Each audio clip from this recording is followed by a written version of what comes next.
언니, 혹시 이런 적 있어? 누군가 처음 만나는 자리에서 요즘 뭐 하세요? 하고 물어봤는데 갑자기 대답이 안 나오는 거야. 예전엔 바로 나왔잖아. 회사 이름, 직함, 부서.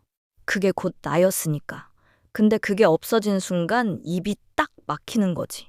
뭐라고 해야 하지? 그냥 집에 있어요? 쉬고 있어요? 근데 그 말이 왠지 너무 작게 느껴지는 거야. 내가 이렇게 작은 사람이었나 싶은 그 느낌. 오늘은 그 이야기 해보려고. 사연 하나 읽어볼게. 보내주신 분은 62. 올해 초에 35년 다닌 회사에서 정년 퇴직하신 분이야. 본인이 직접 쓰셨는데 글씨가 좀 떨리는 느낌이 나더라고. 그냥 내 느낌일 수도 있는데. 이분 퇴직하는 날 후배들이 케이크 사오고 꽃다발 주고 다들 수고하셨다고 했대. 그때는 뭔가 뭉클하고 좋았대. 드디어 쉰다, 여행도 다니고 하고 싶은 거 하면서 살아야지 했대. 근데 막상 집에 오니까 아무것도 없는 거야. 월요일 아침에 눈이 딱 떠지는데 어딜 가야 할지를 모르겠는 거야. 몸이 기억하거든. 35년을 그 시간에 일어나서 씻고 넥타이 매고 나갔으니까. 근데 갈 데가 없어. 그래서 그냥 앉아 있었대. 소파에. 1시간을 처음엔 괜찮았대. 좀 쉬어야지 했는데 한 달이 지나고 두 달이 지나면서 이상한 감각이 오기 시작했대. 뭔가 자기가 점점 흐릿해지는 느낌. 거울을 봐도 낯선 사람 같고 아내가 뭐 도와달라고 하면 도와주긴 하는데 그게 내 역할인가 싶고 동네 경로당에 가봤대. 근데 거기서도 자기소개를 하는데 뭐라고 해야 할지 모르겠는 거야. 예전엔 어디 부장이요? 하면 됐는데 이제 그게 없으니까 그냥 아무개씨요 라고 했는데 그 말이 너무 낯설었대. 아무개씨, 그게 나인가? 그러다 어느 날 아들이 전화해서 아버지 요즘 뭐 하고 지내세요? 하고 물었는데 이분이 그 말에 갑자기 눈물이 나올 뻔했대. 뭐 하고 지내냐고. 나도 모르겠어. 뭘 하고 있는 건지. 내가 뭔지도 모르겠어. 매일 아침 습관처럼 신문을 펼치는데 경제면 기사 읽다가 예전엔 저런 거 내가 다 알았는데 싶은 거야. 이제 나는 그 세계 밖의 사람인 거잖아. 그 감각이 너무 이상하다고. 내가 사라지는 것 같다고. 언니, 이 사연 읽으면서 어떤 느낌이었어? 나는 읽는데 가슴이 좀 먹먹했어. 이분이 나쁜 일을 당한 것도 아니잖아. 열심히 살았고 정년까지 다 채웠고 잘 마무리한 거잖아. 근데 그게 오히려 더 아픈 거야. 뭔가 잘못된 게 없는데 이렇게 무너지는 느낌이 드니까. 그리고 있잖아. 이게 이분만의 이야기가 아니야. 나 진짜 많이 들었거든. 은퇴한 분들한테서. 퇴직하고 나서 오히려 더 힘들어졌다고. 뭔가 내가 없어진 것 같다고. 근데 왜 그럴까? 그냥 일이 없어진 건데.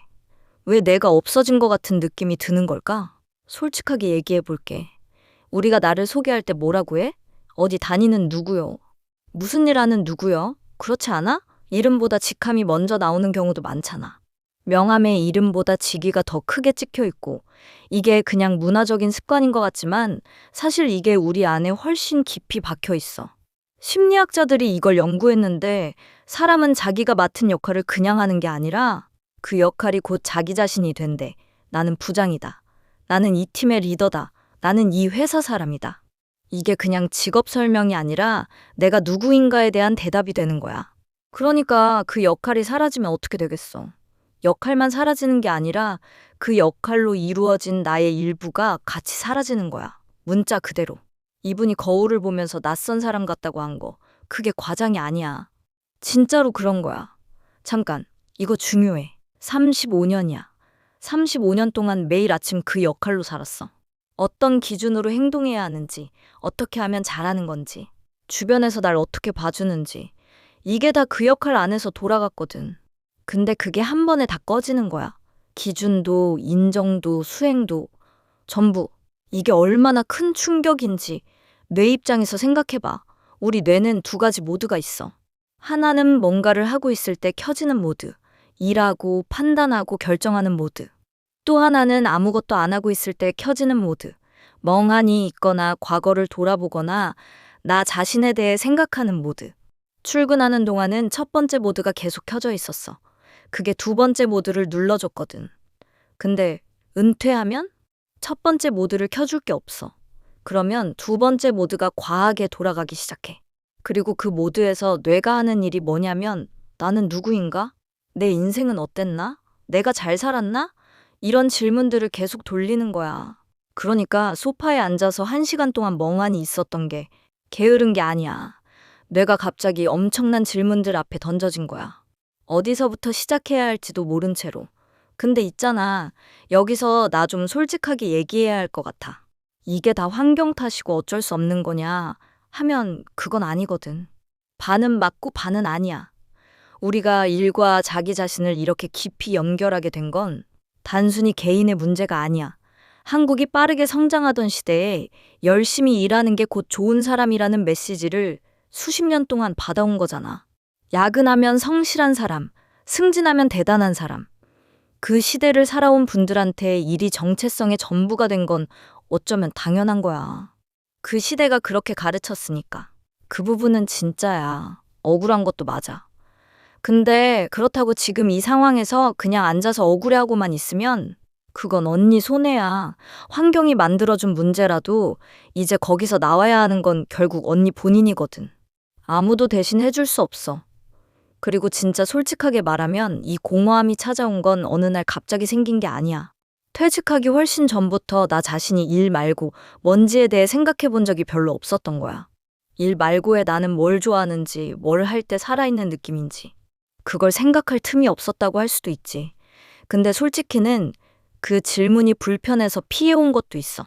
그 질문 앞에 지금 서 있는 거야. 35년 만에. 나 좋아하는 얘기 하나 해도 돼? 옛날에 에픽테토스라는 사람이 있었어. 노예 출신 철학자야, 진짜로. 주인한테 다리가 부러질 때까지 맞으면서도 그 사람이 한 말이 있어. 어떤 건 내가 통제할 수 있고 어떤 건 내가 통제할 수 없다. 이 두 가지를 구분하는 게 지혜의 시작이라고. 직함, 직위, 회사. 이건 내가 통제할 수 없는 거야. 회사가 주고 회사가 가져가. 근데 나 자신이 어떤 사람인가? 내가 어떤 가치를 가지고 살아왔는가? 이건 아무도 못 가져가거든. 이 사연을 보내주신 분이 35년 동안 쌓아온 게 뭐야? 부장이라는 직함만 있었겠어? 그 안에 얼마나 많은 판단, 경험, 사람과 사람 사이를 이어온 능력들이 있었겠어. 그게 명함이 없어진다고 사라지냐고. 에픽테토스가 이렇게 물을 것 같아. 당신은 지금 부장을 잃었다고 슬퍼하는 거야? 아니면 당신 자신을 잃었다고 슬퍼하는 거야? 이 두 개가 같은 게 아닌데 지금 같은 것처럼 느껴지고 있는 거잖아. 그리고 또 하나. 장자라는 사람이 있었어. 중국 철학자인데 이 사람이 쓸모없는 나무 이야기를 해. 열매도 안 맺고 목재로도 못 쓰는 엄청 큰 나무가 있는데 세상 사람들이 다 쓸모없다고 해. 근데 그 나무가 꿈속에서 말해. 나는 쓸모없어서 이렇게 오래 살 수 있었다고. 생산 기계로서의 쓸모가 사라지는 순간 비로소 자기 자신으로 살 수 있게 된다는 거야. 그게 쓸모없음의 쓸모야. 이 말이 처음엔 좀 허무하게 들릴 수도 있어. 근데 생각해봐. 35년 동안 세상의 기준으로 쓸모있게 살아왔잖아. 이제 처음으로 세상의 기준 밖에서 살 수 있는 거야. 그게 자유일 수 있어. 물론 그 자유가 처음엔 공허하게 느껴지지. 그건 자유가 나쁜 게 아니라 자유를 어떻게 써야 하는지 아직 몰라서 그런 거야. 또 하나 얘기해 줄게. 심리학자 에릭슨이라는 사람이 있어. 이 사람이 사람의 일생을 8단계로 나눴는데 은퇴 이후 노년기가 마지막 단계야. 이 단계에서 사람이 하는 핵심 질문이 뭐냐면 내 삶은 의미 있었는가? 이게 무서운 질문이잖아. 근데 에릭슨이 중요한 말을 했어.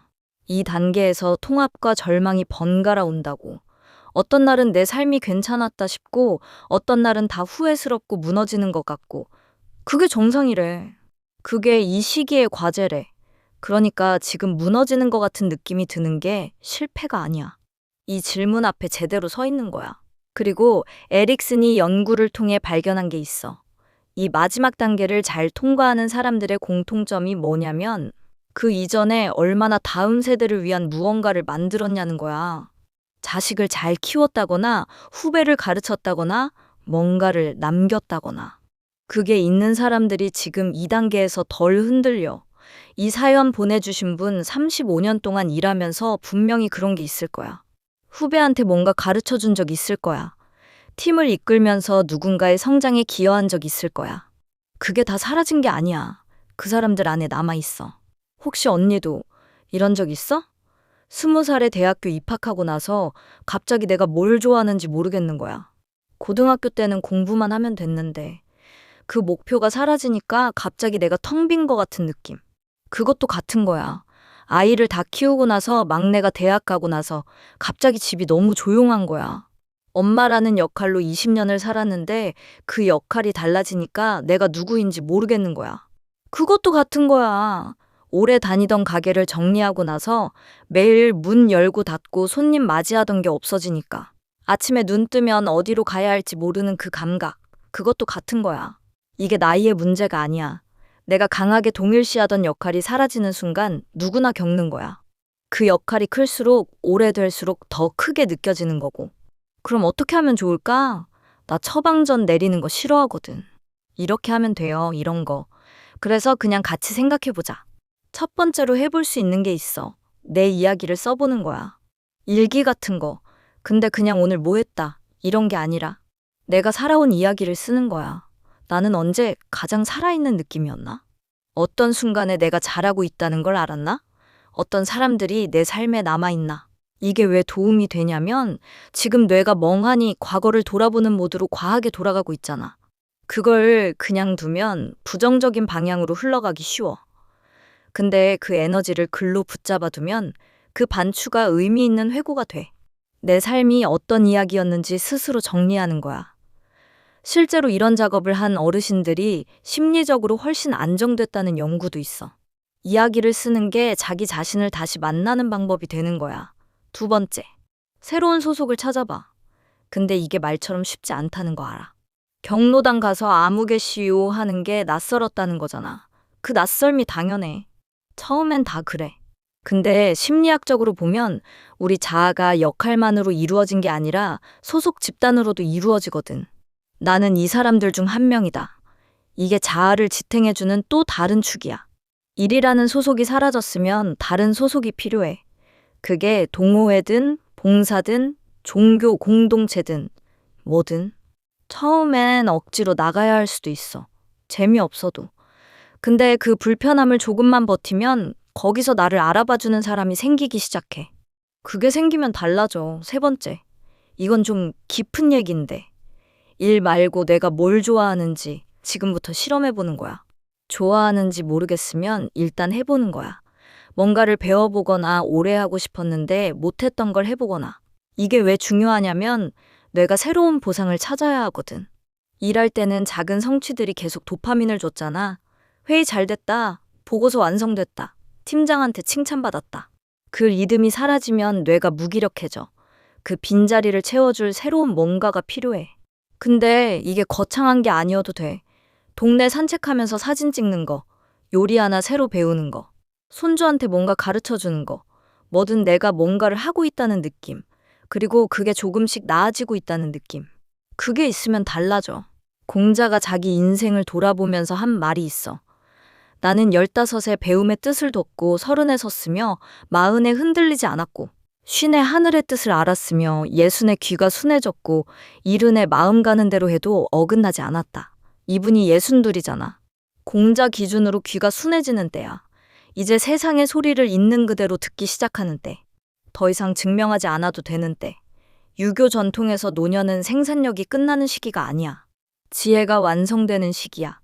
직함으로 남기는 유산이 아니라 살아온 삶으로 남기는 유산의 시기야. 이분이 35년 동안 쌓아온 것들. 그게 지금도 어딘가에서 살아있어. 그 후배들 안에, 그 가족들 안에. 사연 보내주신 분한테 직접 한마디 할게. 언니, 명함이 없어졌다고 언니가 없어진 게 아니야. 그 명함은 언니가 어떤 사람인지를 설명하는 도구였지. 언니 자체가 아니었어. 35년 동안 그 도구를 너무 열심히 써서 도구가 곧 나인 것처럼 느껴졌던 거야. 근데 도구가 내려놓아지면 비로소 도구 없이 서 있는 나를 만날 수 있어. 그 만남이 무섭고 낯설 수 있어. 당연해. 35년 만에 처음 만나는 거니까. 근데 있잖아. 그 낯선 사람, 사실 오래전부터 거기 있었어. 그냥 바빠서 못 봤던 거야. 이제 좀 천천히 봐도 돼. 오늘 이야기한 줄로 압축하면 역할이 사라진 자리에서 비로소 역할 없는 나를 만날 수 있다. 이 영상이 조금이라도 도움이 됐다면 좋아요. 한번 눌러줘. 그리고 비슷한 감각을 가진 언니가 있으면 이 영상 살짝 보내줘. 혼자 이 질문 앞에 서 있는 사람한테 작은 위로가 될 수 있으니까. 양양.